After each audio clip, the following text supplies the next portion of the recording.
Bismillahirrahmanirrahim.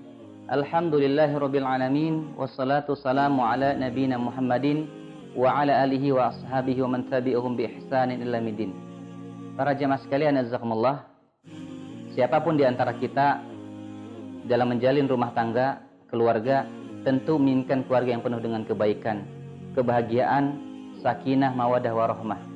Dan juga tentu penuh dengan menginginkan keluarga kita penuh dengan keberkahan.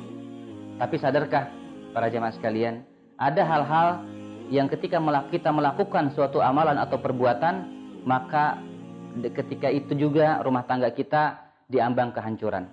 Pada kali ini saya akan menyampaikan, insyaallah mudah-mudahan bermanfaat untuk para jemaah sekalian. Ada 7 poin yang ketika kita melakukan hal ini, rumah tangga kita senantiasa berada dalam kehancuran. Bisa terjadi perceraian, bahkan rumah tangga yang tidak harmonis. Apakah itu? Yang perlu kita hindari sesuai dengan petunjuk Allah Subhanahu wa taala. Yang pertama adalah jauhilah keluarga kita dari hal kesyirikan. Banyak rumah tangga yang bermasalah, sadar ataupun tidak, adalah mereka melakukan kesyirikan dalam rumah tangganya. Allah memberikan petunjuk dalam Al-Qur'an surah Al-An'am 82, alladzina amanu wa lam yalbisu imanahum bidzulm ulaika lahumul aman. Kalau mereka beriman kepada Allah, orang-orang beriman dan tidak mencampur adukan iman dengan kesyirikan, pasti kehidupan mereka akan senantiasa penuh dengan kebaikan, keberkahan dalam rumah tangganya.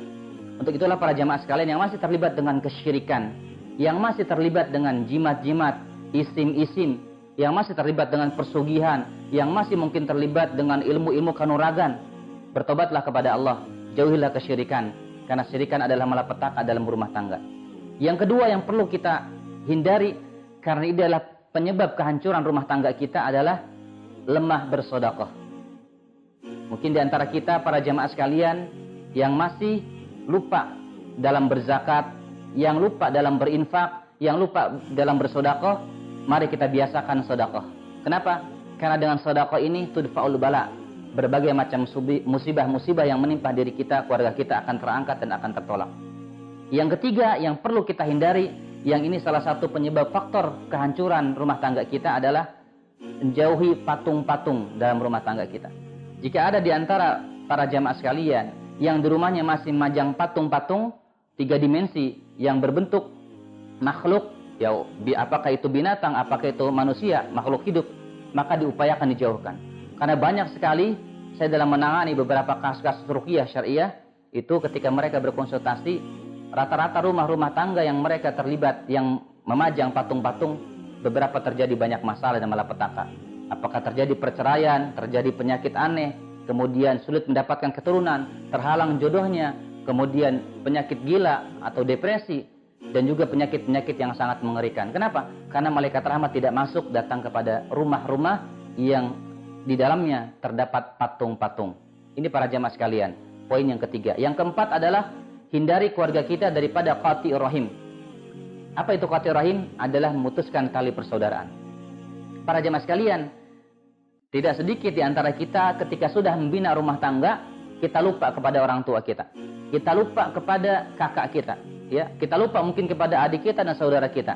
Untuk itulah di antara kita, jika ada yang masih melakukan hal demikian, maka kita bertobat kepada Allah dan gemarlah bersilaturahmi. Jangan sampai kita menjadi keluarga-keluarga yang memutuskan silaturahmi di antara keluarga kita. Yang keempat, yang kelima, mohon maaf, itu adalah lemah berdoa. Ini pun salah satu kehancuran ketika seorang yang mereka membina rumah tangga, namun mereka lupa dalam bermunajat kepada Allah. Pernah saya sampaikan dalam video sebelumnya, ada 4 doa yang harus para jamaah sekalian dawamkan. Yang keenam adalah lupa dengan kedua orang tua.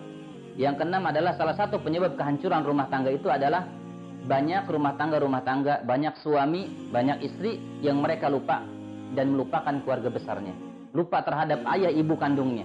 Ini tentu kita perlu jauhi para jemaah sekalian. Kalau kita masih memiliki orang tua, maka kita upayakan silaturahmi, berkunjung kepada mereka. Berbakti kepada orang tua kita tidak pernah putus sampai kapanpun. Hatta walaupun kita sudah membina rumah tangga, berbakti kepada orang tua tetap wajib bagi kita kalau kita ingin mendapatkan banyak kebaikan, keberkahan dalam rumah tangga kita. Yang ketujuh adalah penyebab kehancuran rumah tangga adalah lemah dalam beribadah kepada Allah Subhanahu wa taala. Allah menyebutkan dalam surah An-Nahl ayat 97, orang-orang yang mereka man amila shalihan min dzakari untha wa huwa mu'min falanuhyiyannahu hayatan thayyibatan. Mukmin yang rajin beribadah kepada Allah, pasti akan Allah berikan kebaikan, hidupnya hayatan thayyibatan, penuh dengan kebaikan, keindahan. Untuk itulah, bagi keluarga-keluarga yang masih jauh daripada beribadah, kuatkanlah beribadah kepada Allah. Semangat menjalankan sholat, semangat berinteraksi dengan Al-Quran.